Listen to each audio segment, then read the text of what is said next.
ان لوگوں نے اپنے آپ کو اسی کام کے لیے فارغ کیا اور آ کر بیٹھا کرتے تھے اور سیکھا کرتے تھے. آج بھی نیک مجالس، نیک لوگوں کے پاس اٹھنا بیٹھنا، اللہ والوں کے پاس نشست و برخاست رکھنا، یہ اس کا طریقہ ہے تقویٰ پیدا کرنے کا. حضور اکرم صلی اللہ علیہ وسلم نے تو جانوروں کی صحبت کے اثرات کو بیان فرمایا.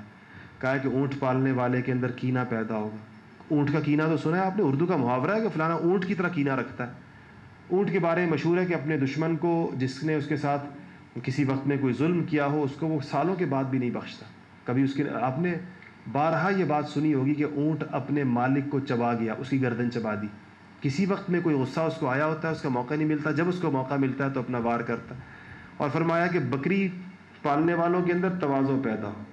بکری کے اندر بڑی تواضع ہوتی ہے. آپ نے نہیں دیکھا ہو کبھی بکری کو کہ وہ کہیں پر تنی کھڑی ہے اور کسی کو رستہ نہیں دے رہی ہے. تو جانوروں کی صحبت کے اثرات کو بیان کیا گیا. تو انسان کی صحبت کے جو اشرف المخلوقات ہے، پھر انسانوں کے اندر وہ لوگ جو نیک ہیں، جن کا اللہ تعالیٰ سے تعلق ہے، ان کی صحبت میں اثر کیسے نہیں ہوگا؟ ان کی تو ایک نظر میں اثر ہوتا ہے، اس مجلس کے اندر اثر ہوتا ہے. تو دوسری بڑی اہم چیز جو ہے، جس کا اہتمام یعنی تقوی کے اور دیانتداری کے پیدا کرنے کے لیے جس چیز کی ضرورت ہوگی، وہ صحبت صالح ہے. یہ جو آپ لوگ جمع ہوتے ہیں، اتنے سارے لوگ کسی دینی تقریب میں دین کی گفتگو سننے کے لیے، اس مصروف زمانے کے اندر یہی صحبت کی تلاش ہے. اور یہ اسی صحبت کا نعم البدل ہے، اس کا قائم مقام ہے اس طرح آپ حضرات کا اس ایک نیت سے یہاں پر جمع ہونا. تیسری چیز جو میں نے عرض کرنی تھی نوجوانوں کے لیے، کہ ہمیں تبدیلی کی بات ہو رہی، کن ذرائع اور کن اسباب کے ساتھ لیس ہونا چاہیے ان نوجوانوں کا جو معاشرے کے اندر تبدیلی لا سکیں. تقویٰ، دیانتداری، دوسرا اجتماعیت، اتحاد اور اتفاق، تیسرا یہ ہے کہ اپنے پیغام کو پہنچانے کے لیے اس زمانے میں جو رائج الوقت اسباب، جائز ذرائع اور اسباب ہوں گے، ان کا پورا استعمال کیا جائے. وہ اسباب اور ذرائع جس کے ذریعے سے آپ کی دعوت، آپ کا پیغام، آپ کا مشن لوگوں تک پہنچ سکتا ہے، اس میں سے جو ذرائع جائز سمجھے جائیں. یہ نہیں کہ اب آپ جس طرح آج کل ہوتا ہے کہ اب ہم نے ایک ہسپتال بنایا ہے، اب اس ہسپتال کے لیے ہمیں پیسے چاہیے تو چلو ایک میوزک کنسرٹ کیا جائے، ایک ناچ گانے کی محفل منعقد کی جائے اور اس کے ذریعے سے لوگوں سے پیسے اکٹھے کیے جائیں. آج کل کے مشہور یہ بھی ایک ذریعہ ہے آج کل. یہ جائز ذریعہ نہیں ہے.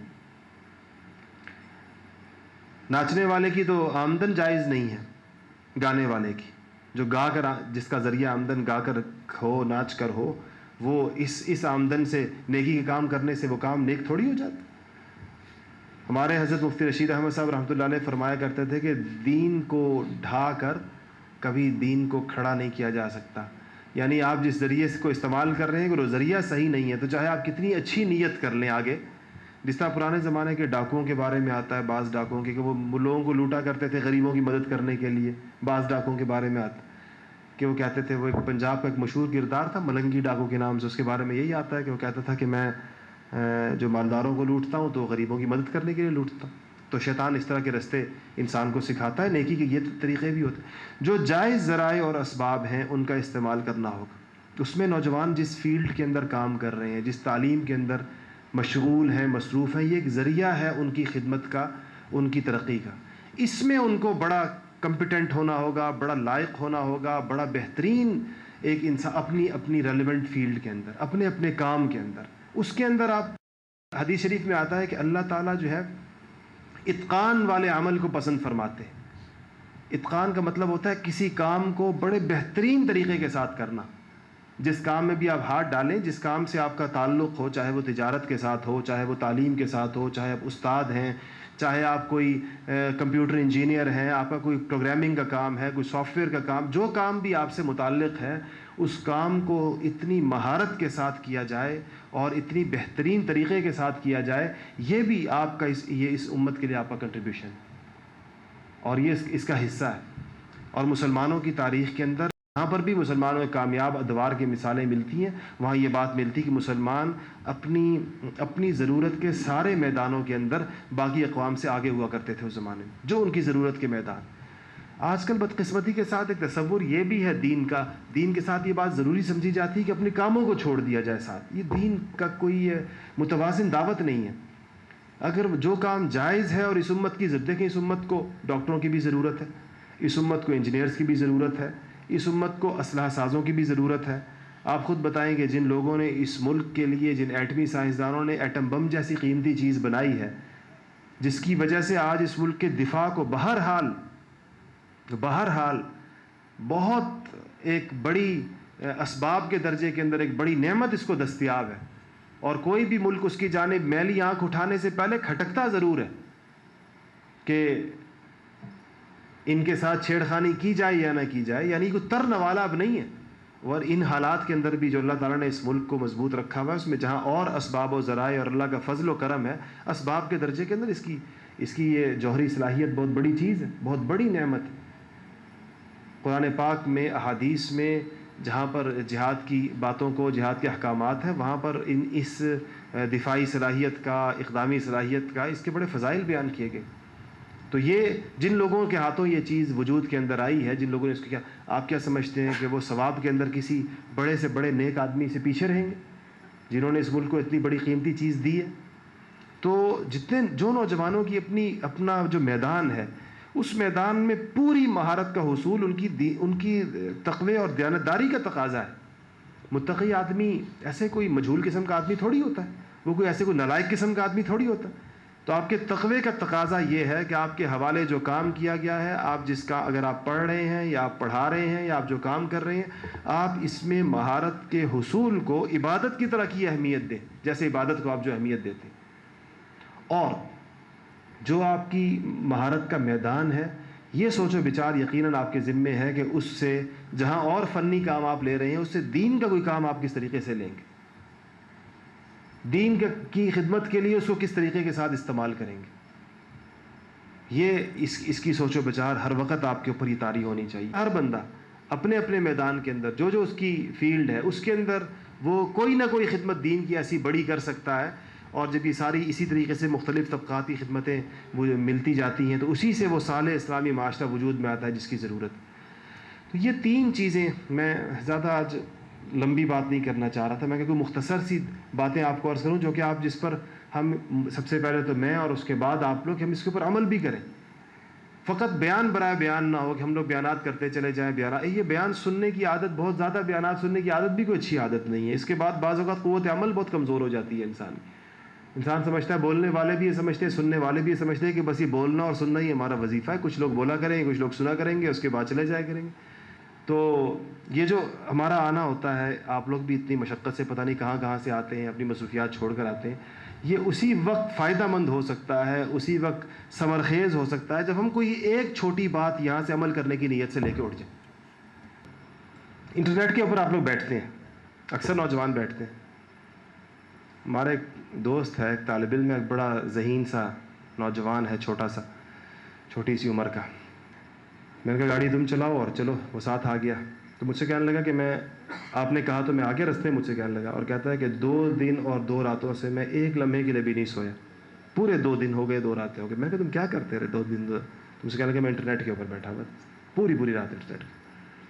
تو اگر تو ہم حسن ظن کر لیتے ہیں کوئی خیر کا کام کر رہا ہوگا انٹرنیٹ کے اوپر، بھائی شفیق اجمل صاحب کی طرح کا، لیکن اکثریت نوجوانوں کی اپنے آپ کو جو جانتے ہیں اور یہاں پر بیٹھے ہوئے ہیں کہ آپ کے جو اوقات اور جو گھنٹے انٹرنیٹ پر گزرتے ہیں، اس میں خیر کے اور بھلائی کے کام کتنے ہوتے ہیں اور کتنی دیر ہوتی ہے۔ ان چیزوں کو دیانتداری میں اور تقوی میں بڑا دخل حاصل ہے، اور الحمدللہ ہیں ایسے نوجوان۔ ایک نوجوان مجھے اسلام آباد کے اندر ملا، جہاں میرا گھر ہے، وہاں ہمارا پڑوسی ہے، اور وہ ایک کالج کے اندر 22-24 سال اس کی عمر ہے، وہ کمپیوٹر پڑھاتا ہے۔ تو ایک دن مجھ سے کہنے لگا کہ جی مجھے آپ کو ایک کام کی بات بتانی ہے، اور میں آپ کو چاہتا ہوں کہ میں آپ کو ایک طریقہ بتاؤں جو میں نے آپ جب انٹرنیٹ استعمال کرتے ہیں اور آپ کو بڑی کوفت ہوتی ہوگی کہ جب اصل ہم لوگ اپنی میل دیکھنا چاہتے ہیں، اگر ہم یاہو کی ویب سائٹ بھی کھولیں گے، تصویریں اس کے اوپر آ جائیں گی خود بخود، جس سے انسان کو کوئی بھاگنے کا رستہ نہیں ملتا۔ تو مجھ سے کہنے لگا کہ میں آپ کو ایک طریقہ بتاتا ہوں کہ آپ کا پیج کھل جائے گا اور تصویر نہیں آئے گی اس کے اوپر۔ بہت مشکل چیز نہیں ہے، لیکن میں نے دیکھا اس کی سوچ کا انداز دیکھا کہ آپ اس سے استفادہ بھی کر رہے ہیں اور آپ کو تصویروں سے بھی آپ کی جان چھوٹتی رہے، آپ کیسے اس سے آگے منتقل ہوتے ہیں۔ جیسے مجھ سے کہتا ہے کہ مجھے 5 منٹ دیں، میں آپ کو دکھانا چاہتا ہوں، آپ کو سکھانا چاہتا ہوں، تاکہ آپ کو اس سے بڑی سہولت ہوگی اور آپ مجھے دعا دیں گے اس کے بعد۔ تو ایسے یہ نوجوان بھی ہیں جو اس طریقے سے سوچتے ہیں، اور یہ ان کا طریقہ ہے سوچنے کا کہ ہم کس طریقے سے ان چیزوں سے فائدہ بھی اٹھائیں اور گناہ گار بھی نہ ہوں ہم اس کے نتیجے کے اندر۔ تو یہ سوچ ہمیں اپنے اندر پیدا کرنی ہوگی کہ ان جائز ذرائع اور اسباب سے ہمیں فائدہ بھی اٹھانا ہے، یہ انسانیت کی خدمت کی چیزیں، اس سے فائدہ ہوتا ہے، بہرحال سہولت کی چیزیں ساری. ہم نے اس کو اپنے لیے ایک آخرت کا بھی اور دنیا کا بھی عذاب بنایا ہوا ہے. اگر دیکھیں ہم نے اس کو ایک عذاب بنایا ہوا ہے اور اس کا استعمال ہمارے غلط زارک. اس پر آج اس مجلس کے اندر نیت کر کے اٹھیں اس بات کی کہ آج کے بعد سے ہم جتنی ہماری صلاحیتیں ہیں، چاہے وہ جسمانی صلاحیت ہے، چاہے وہ ذہنی صلاحیت ہے، چاہے وہ کوئی مالی صلاحیت ہے، یا کہ جس قسم ہمارے اوقات ہیں، ہمارا وقت ہے، اس کو ہم کسی غلط چیز کے لیے استعمال نہیں کریں گے. تو اس کی تو نیت کرتے ہیں نا انشاءاللہ. اور دوسری چیز یہ ہے کہ تقویٰ اور دیانتداری کے حصول کے لیے ہم کسی نہ کسی درجے کے اندر نیک صحبت کا انشاءاللہ اہتمام کریں گے. ٹھیک ہے نا انشاءاللہ.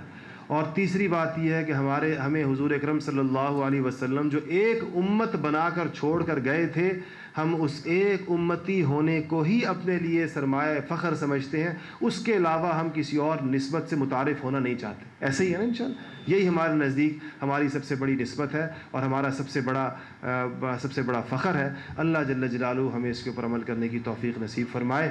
اور یہاں پر انشاءاللہ کسی وقت میں مشورے کے اندر یہ بات آ سکتی ہے کہ یہاں پر آپ کے لیے اس درس کے علاوہ کوئی مستقل درس قرآن کا سلسلہ، بھائی شفیق اجمل صاحب کی بڑی خواہش بھی ہے، ہماری بھی خواہش ہے. کچھ اوقات کی وجہ سے بڑا مسئلہ ہوتا ہے کہ نوجوانوں کے لیے خاص طور پر ان کو قرآن پڑھانے کی ہمارے ہاں ایک، میں 3-4 منٹ آپ کے اور لوں گا. ہمارے ہاں بلکہ اس کا بڑا اچھا موقع بھی ہے. آپ کو پتہ ہوگا کہ جامعۃ الرشید میں ہمارے ہاں کلیۃ الشریعہ کے نام سے ایک تعلیمی پروگرام شروع کیا گیا تھا، جو کہ بر صغیر کی تعلیمی تاریخ کے اندر ایک نئی روایت کا اضافہ ہے اور ایک منفرد اضافہ ہے. ہماری معلومات کی حد تک شاید ابھی تک کسی ادارے کی سطح پر ایسا کوئی تعلیمی پروگرام ہندوستان کے مدرسوں میں، بنگلہ دیش کے مدرسوں میں بھی نہیں شروع ہو سکا. اور وہ یہ تھا کہ ہم ان نوجوانوں کو دین باقاعدہ صحیح طریقے کے ساتھ دین پڑھنے کی دعوت دیں گے، مستقل فل ٹائم، جو کم از کم گریجویشن یا پوسٹ گریجویشن کر چکے ہوں، جنہوں نے اچھے طریقے سے یا گریجویشن کی بھی ہو یا پوسٹ گریجویشن کی بھی ہو. وہ لوگ آئیں گے اور وہ باقاعدہ عالم دین بنیں گے. اس کے لیے جو مدارس کے اندر علم دین کا پروگرام ہوتا ہے، جو کورس ہوتا ہے، وہ 8 سال کا ہوتا ہے. 8 سال کا درس نظامی مشہور ہے، آپ لوگوں کو پتہ ہوگا. اب چونکہ جو نوجوان گریجویٹ ہو چکا ہے، پوسٹ گریجویٹ ہو چکا ہے، اس کے لیے 8 سال فارغ کرنا بعض اوقات مشکل ہوتا ہے، بلکہ اکثر اوقات مشکل ہوتا ہے. تو اس کے لیے ہم نے اس 8 سال کے نصاب ہی کو کنڈینس کر کے اس کی تمام ضروری چیزوں کو، اہم چیزوں کو برقرار رکھتے ہوئے ایک 4 سال کا تعلیمی پروگرام بنایا. اور اس میں ہم نے دعوت دی ان نوجوانوں کو جو کہ گریجویشن کر چکے ہیں، پوسٹ گریجویشن کر چکے ہیں. الحمدللہ اس پروگرام کو اب 8واں بیچ اس کا داخل ہونے جا رہا ہے. میں نے اس ہفتے کے اخبار کے اندر لکھا ہے کالم 8ویں قافلے کے نام سے کہ اب 8واں قافلہ اس کا روانہ ہونے والا. ان 8 سالوں میں 4 بیچز اس کے پاس آؤٹ ہو چکے ہیں اور اس میں ہر سبجیکٹ سے، ہر ڈسپلن سے نوجوان الحمدللہ آئے. ڈاکٹرز بھی آئے، انجینئرز بھی آئے، چارٹر اکاؤنٹنٹ بھی آئے، MBA بھی آئے، مختلف مضامین کے اندر MSc کیے ہوئے نوجوان بھی آئے، MA اور BA اور BCom اور BBA، اور یہ سارے الحمدللہ ان فیلڈ سے بھی لڑکے آئے، جو تقریباً 70-80 ہو جاتے ہیں جب وہ چاروں بیچز کے اندر لے لیے جائیں. تو آپ سوچیں کہ اتنی مختلف ڈسپلن سے آئے ہوئے نوجوان ایک ہی سوچ کے ساتھ کہ ہمیں عالم دین بننا ہے، ان کا بیک گراؤنڈ یہ ہے، اور وہ اس ایک ماحول کے اندر رہتے ہیں. ریزیڈینشیل کورس ہے، تقریباً سارے وہیں پر رہتے ہیں، اور فل ٹائم کورس ہے، مطلب اس کے ساتھ وہ کوئی جاب وغیرہ بھی نہیں کرتے. تو 4 سال میں الحمدللہ وہ اس 8 سال کے پورے طور پر ضبط کرنے کی اور اس کو کرنے کی پورے عالم دین بن کے.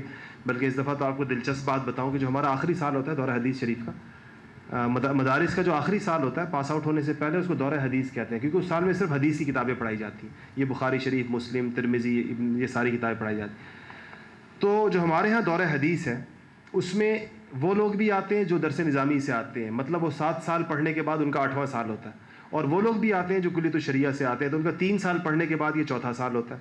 یعنی اب آپ دیکھیں ایک ہی کلاس کے اندر وہ اسٹوڈنٹس بیٹھے ہوئے ہیں، ایک اپنی پشت پر 7 سال کی تعلیم رکھتا ہے اور دوسرا اپنی پشت پر 3 سال کی تعلیم رکھتا ہے، اور بہت مشکل ہے. لیکن اس دفعہ بھی اس کلیۃ الشریعہ کے لڑکے نے ٹاپ کیا دورہ حدیث کو، اور ٹاپ بھی 80 نمبروں کے فرق کے ساتھ کیا. یعنی اس کے نمبروں میں اور اس کے بعد دوسرے نمبر پر آنے والا درس نظامی کے نمبروں میں 80 نمبروں کا فرق. ایک کیمیکل انجینئر تھا پنجاب یونیورسٹی کا، عبد المنان، میرے بڑے خاص شاگردوں میں اس کا شمار ہوتا ہے. اور اس کے بعد جو ہے اس کے لیے میں نے جو فیلڈ پسند کی تھی وہ یہ تھی کہ حلال فوڈز کے اوپر اس سے کہا جائے کہ آج کل سب سے بڑا مسئلہ یہ ہے، جو مختلف کیمیکلز آ رہے ہیں اور مختلف چیزیں آ رہی ہیں، اس میں کیا چیز حلال ہے اور کیا حلال نہیں ہے، اس کے لیے اس کے لیے فقہ کی تعلیم بھی چاہیے, کیمسٹری کی تعلیم بھی چاہیے, کیونکہ کیمیکل ریئیکشنز ہوتے ہیں مختلف آپس میں, اس کے نتیجے میں تیسری چیز بنتی ہے بعض اوقات.